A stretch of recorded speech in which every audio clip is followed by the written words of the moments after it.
Hello, welcome to Mr. Paul's Pantry. I'm Mr. Paul. If you're new here, a very, very warm welcome. If you're a returning visitor, it's nice to see you here again. Today's recipe it's really a winter dish, but I have had one or two requests from people who live in other parts of the world to where I am. It's very hot here, but where they are, it's very cold. So they want something winter warming. So I'm making today a traditional English steak, mushroom and Guinness pie. You don't have to use Guinness, you can use any dark stout, any dark beer, or you can use red wine, but it is traditionally a Guinness pie. And I'm going to make it from scratch, but I'm using shop-bought pastry today because many of you can't be bothered to make it. I don't make it myself at home when it's just for myself.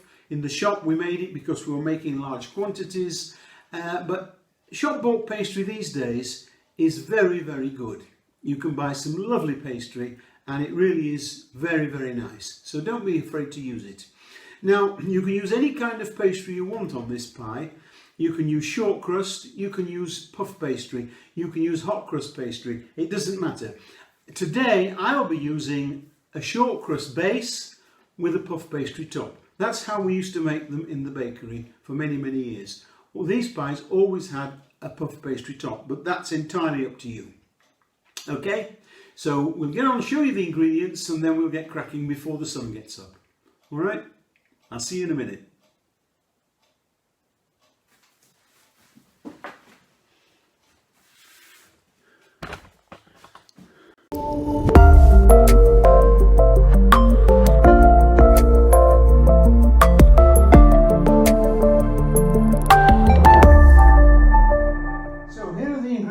For the steak, mushroom and Guinness pie.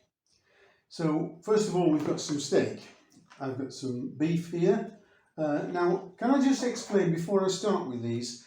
If you look at the recipe on my website, I have halved that recipe. Now there's a facility on my website. When you look at the recipe, you can set it to serve however many people you're cooking for. If you're cooking for 1 up to 25 or something like that, you can just press the number up to whatever number you're cooking for and it automatically adjusts the ingredients that you need for that particular time you're making it.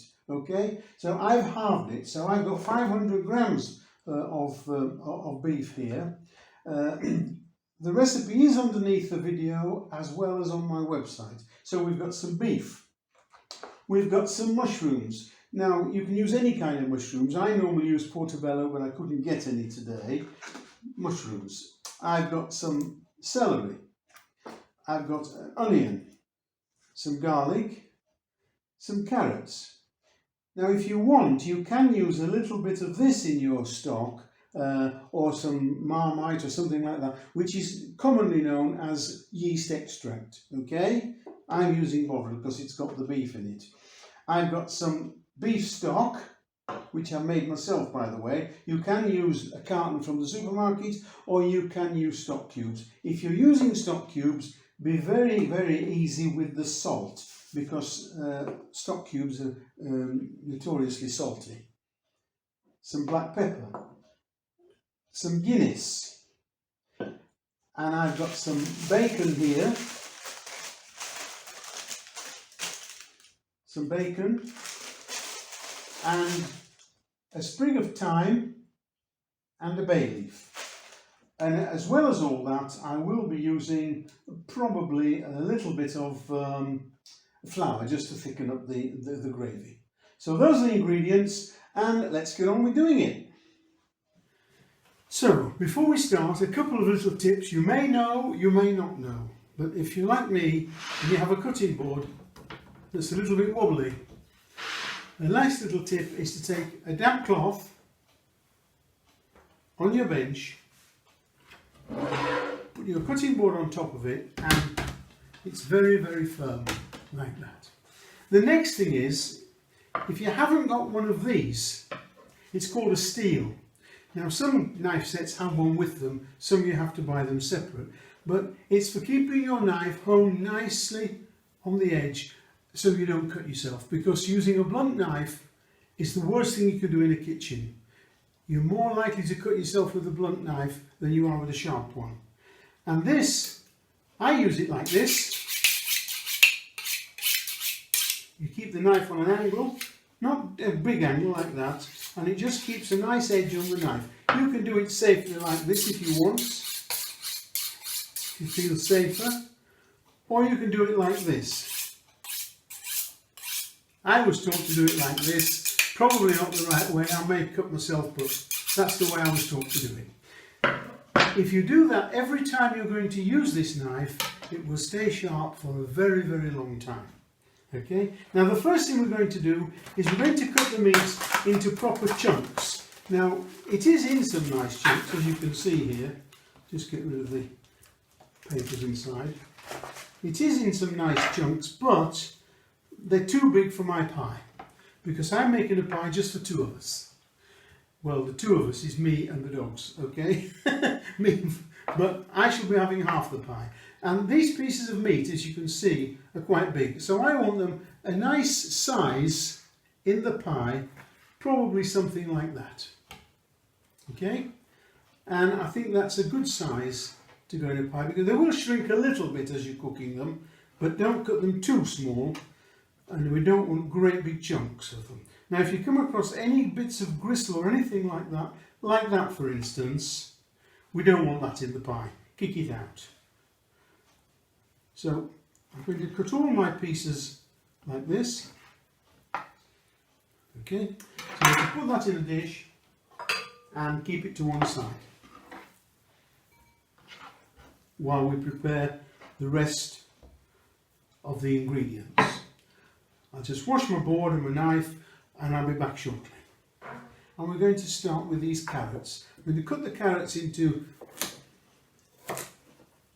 half that way, in 3 one way and then in half the other way, like that. I'll just cut that in 2, that part. And if you're wondering, no, I haven't peeled the carrots, I never do. There we are. Now I'm going to chop these into reasonable pieces, half moons. Now when you see chefs on TV and on videos chopping things as like the devil, they're only showing off. In a very, very busy kitchen that's necessary. When somebody's showing you how to do something, that's quite unnecessary and it's just a bit of showing off, I think. I can chop vegetables as quick as the next one, but the last thing I want to do is to be showing you how to chop that off.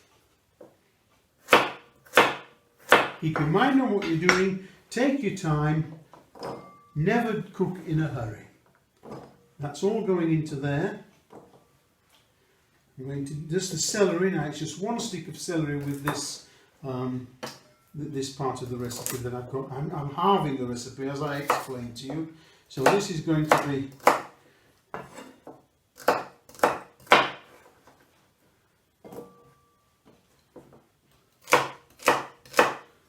if you want to know how to hold vegetables, use these 3 fingers when you're holding it, and you put 1 finger forward and these 2 back, like that. And you slide the knife down your knuckle. I don't know whether you can see that on the camera. Unfortunately, my laptop's not working properly today, so I can't see what you're seeing. I'm only guessing that you can see what I'm doing, which is not a good idea. So there we are, that's the celery, and a couple of cloves of garlic. The garlic, just give them a knock like that. Take the peel off.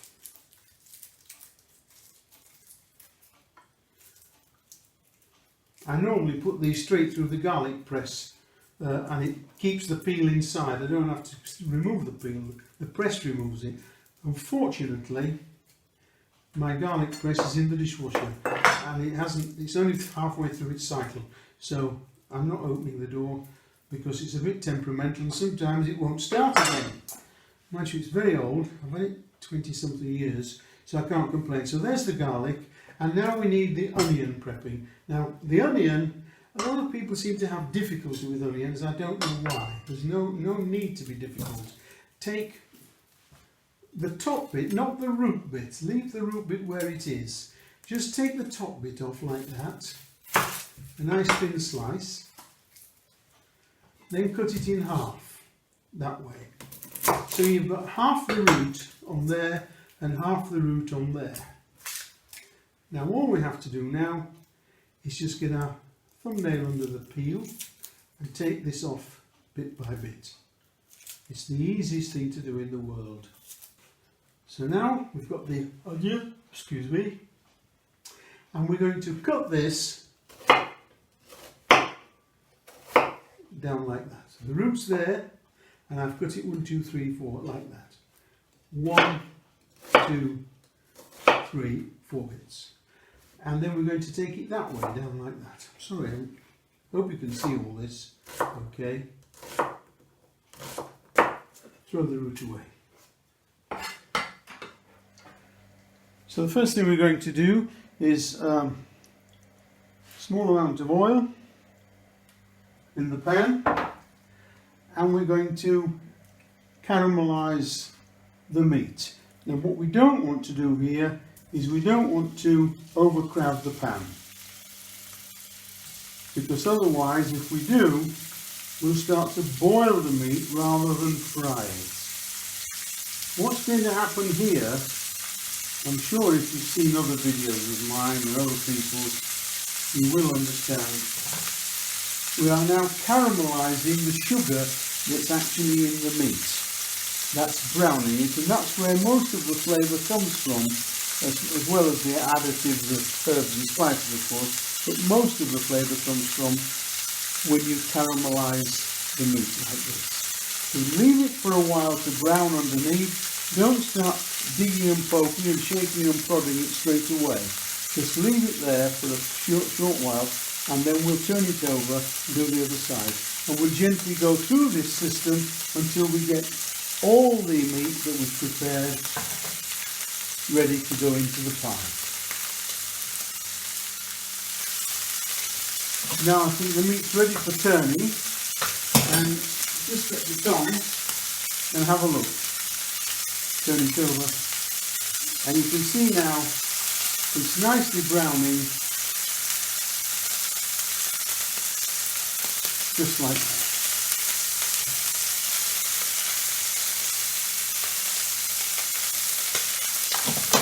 Turn it all over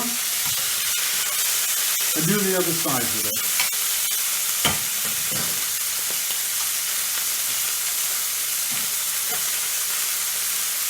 And I'll go through this procedure until we get all the meat done, and we'll carry on from there. So here are the last few bits of steak that we've been browning. There they are, very, very nice indeed. I'm sure you can see all that. Lovely. Now we're going to continue with a little more oil, and we're going to pop in the onions next. I've turned the heat down for the moment now, because I wanted it high to brown the meat. Now I don't want it so high. Right.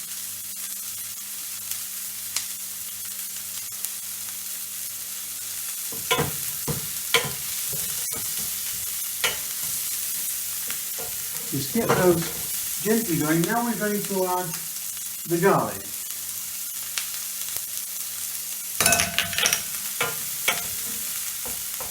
Another reason for turning the heat down, of course, is we don't want to burn the garlic, and that burns very, very quickly if we're not careful. And next we're going to add the finely cut carrots.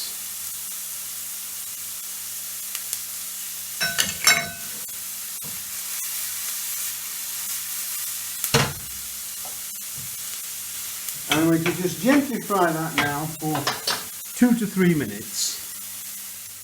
Now we're going to add the celery. We're going to cook that for another minute now.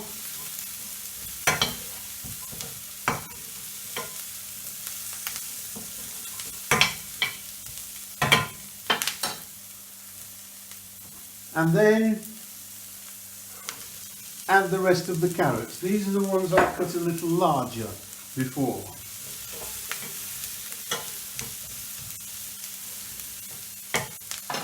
You just leave that for a minute.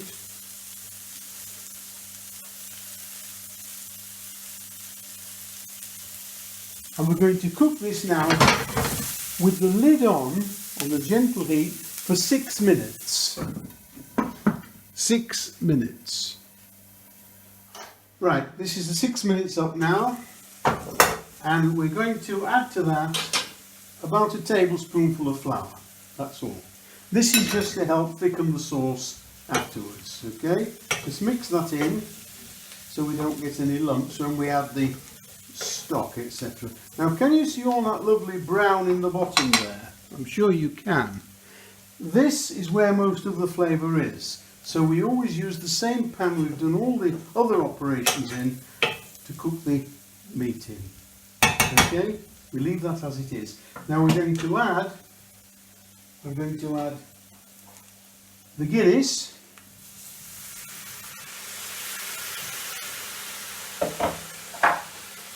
And the beef stock. And at this stage, if you want to add some more flavour, you can either add some Bovril or Marmite, or you can buy it in most supermarkets just labelled yeast extract. I'm not using it today, but you can use that if you want. I'm going to give that a little stir around. Just make sure it's nicely mixed. We're going to add the meat back to it that we browned earlier. Don't forget all those juices and everything that have come from it. Put those in as well. And not forgetting the thyme and the bay leaf. Just make sure those are in the liquid. Then we're going to bring that up to simmer. Bring it up to a boil first and then turn it down to a simmer. When it comes up to the boil, we turn it down to a simmer, we'll put the lid on, and we're going to cook it for about 1 hour 45 minutes on a gentle heat. Check it from time to time to make sure it's not boiling dry. If it is, add a little bit more water to it, or some extra stock if you've got some, but it's not necessary. Water will do at this stage. Okay, so we're going to put that on now, turn it down to a simmer, and leave it for 1 hour 45 minutes. And I'll be back to see you then. Now, while the meat and everything is cooking for an hour and 45 minutes, we can do the next stage, which is the bacon. I've cut it into smallish pieces like that. You can see they're not very large, not very small. And we're going to gently cook those. There we are. To render out some of the nice bacon fat in which we're going to cook the mushrooms. We're going to turn that down now to medium heat, and we'll just let that sizzle away until it starts to brown. So, the bacon's ready. I'm going to just strain out and leave the bacon fat in the pan there. I don't want to remove any of that because that's where all the flavour from the bacon is in there, all that nice saltiness. And now we're going to add to this the mushrooms.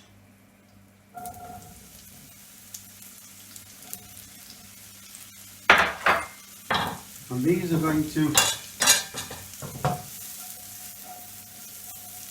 get coated in all that bacon fat. And we're going to leave those now for 2 or 3 minutes until they're nicely coloured and coated. There we are. Now I've added the bacon back to the mushrooms. Give them a nice coating of the bacon fat. And any time now, the meat will be ready, so this will be added to the meat in just a few minutes. So, here we are. This is just about ready now, I think. First of all, we need to remove the thyme and the bay leaf. We don't need those anymore. Done their job. Now, as you see, it's still a little bit runny there, but what we've got to do next is we have to put in the mushrooms and the bacon that we cooked while that was bubbling away. So that's going in here.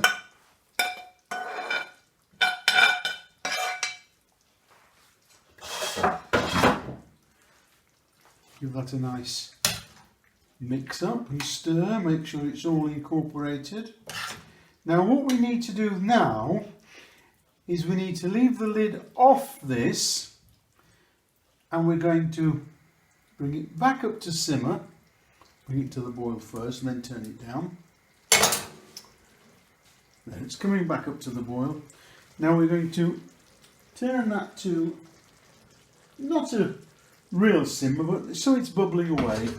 And we need that to bubble away now, put it on medium actually, for about 15 minutes, because what we're going to do is to reduce that so it's not too runny, because the last thing you want when you cut a pie open is for it all to run out, because when you take one portion of a pie out, it all runs away. It needs to be firmish once it's cooked.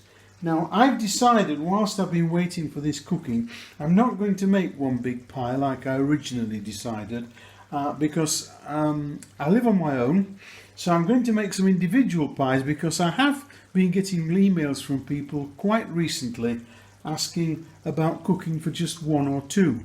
Now it's not worth making just one small steak pie. If you're doing all this work, make a few little steak pies, put them in the freezer, and you can have them anytime. So I'm going to make some smaller individual ones when this is ready. So that needs to simmer now for 15 minutes to reduce the juice, the gravy, and then we let it cool, and it has to cool completely. We cannot put warm filling into a pastry case. So I'll be back then. So, got the pastry here. I'm using ready roll pastry today. You can make your own, you can use puff pastry, you can use shortcrust pastry, hot crust pastry, whatever you want. I'm just using, for the base, I'm going to use some shortcrust pastry, and for the tops, just as we used to do in the shop for many, many years, I'm going to use puff pastry, but that's entirely up to you, okay? And the tin I'm going to make the pies in today is like this. Now you can buy these online, but I've had them for years, but I know they're still available. Nice little individual pie. They're just nice for one, or if you don't eat much, you can divide it. So there you are. So we're going to just take this, excuse me, we're going to just take this pastry now and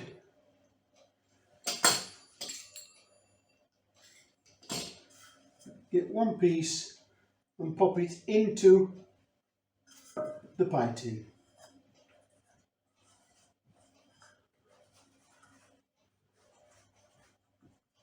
Just push it into the corners. Make sure you've got some overlap here to stick the lid onto. So now we're going to fill the cases. And although these pie tins do look small, they do hold quite a lot of filling. And we want to fill them right to the top. We don't want the pastry to go sagging down into to meet the filling down inside, because that's fatal. All you'll finish up with is soggy pastry. So it needs to either be filled right to the top, or even a little proud of the top, which will be a lot better. And there we are. Just like that. Now what we're going to do now is a little egg wash round the rim of the pie. You can use water if you want, but as I've mixed some egg up to do the tops with, I might as well use a little bit round here. But in the bakery, we always ever use just water to stick the lids on. It doesn't matter. It's just where there's any flour, it doesn't usually stick, so you've got to wet it with something like that. So here we are. There's one of the lids. That's going on top there. Just press it down firmly around the rim.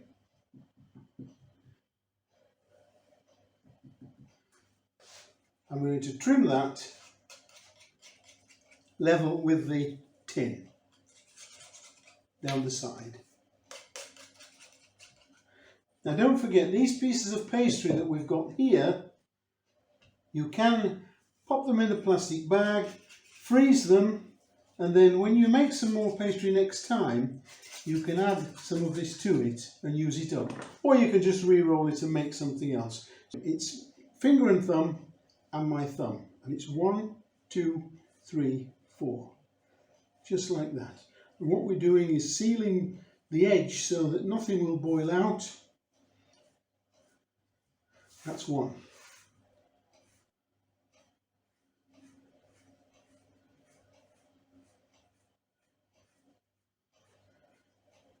If you can't do that, just take a fork and just crimp the edges round just to make them nice, sealed down. Now we're going to egg wash the top. Now whatever you do, don't start making a vent in the top to let the steam out until you've got it egg washed, because once you start doing this, you'll block the hole up again. A lot of people make that mistake. I've seen many people on television, so-called big professional chefs, and they make the holes in, and then they decide to egg wash it and block the hole up. Now in the bakery we never ever used to make holes in them, but that's because we knew exactly how much filling to put in them. So what I suggest is you just take a knife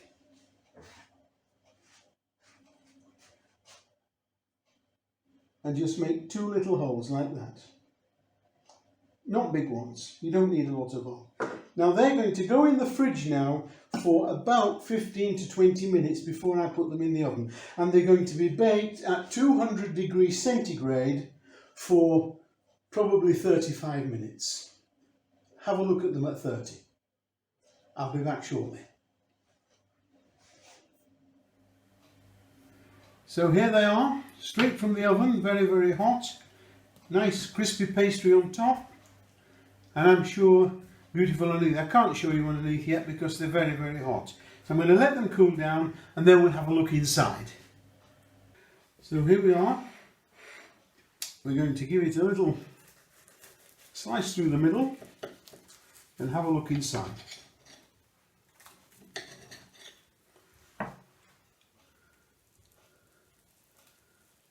And there it is. I think I'm just going to have a little taste of this.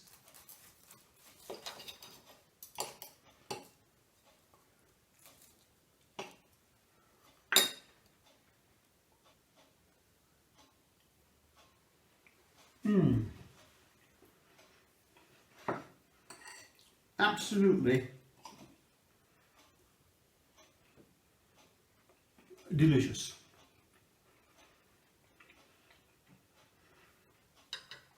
Well, I hope you've all enjoyed the video as much as I've enjoyed the pie. If you've enjoyed it, go underneath, give it a thumbs up. If you've any questions, comments or suggestions, leave them underneath. I do read them all and try to answer as many as I possibly can. So this is Mr. Paul saying bye for now, and I'll see you next time. Bye!